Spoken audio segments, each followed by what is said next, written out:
All right, let's talk a little bit about reasoning and decision making. Reasoning is the use of information to reach conclusions, and there are two main types of reasoning: deductive reasoning and inductive reasoning. Deductive reasoning is in deductive reasoning, the conclusion is true if the premises are true. And a premise is an idea or a statement that provides basic information that allows us to draw conclusions.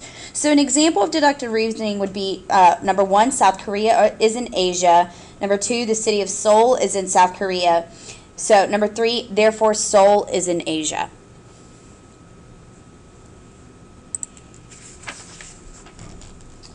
In deductive reasoning, we usually start out with a general statement or principle and reason down to specifics that fit that statement or principle. But in inductive reasoning, on the other hand, we reason from individual cases or particular facts to reach a general conclusion. So in inductive reasoning, the conclusion is sometimes wrong even when the premises are correct.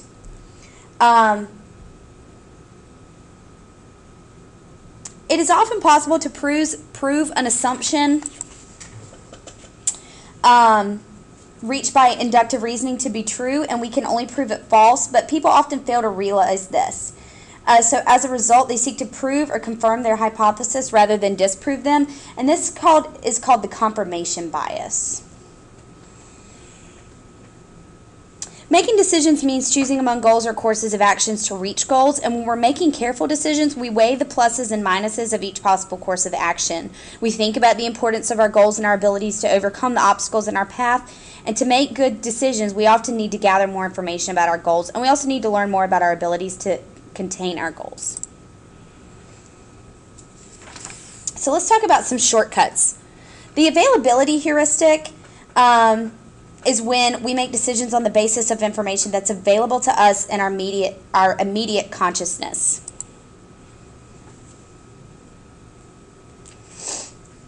The representativeness heuristic is when people make decisions about a sample according to the population that the sample appears to represent. So like all true or false quizzes and tests you've taken,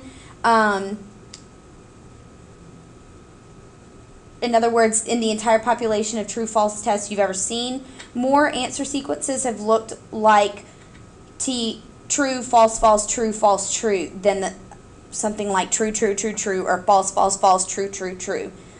So the third sequence best represents the type of sequence you've come to expect, and so that's the representativeness heuristic. The availability heuristic allows people to make decisions or judgments based on information known to them. So, like, you're going to worry about shark attacks when you go to the beach, but really, it's not that big of a danger. The anchoring heuristic is when people make decisions based on certain ideas or standards that they hold. And these ideas or standards serve as an anchor for them. For example, people often decide to go along with things they learn early in life, and so early learning serves as an anchor in thinking. And that's it. Thanks.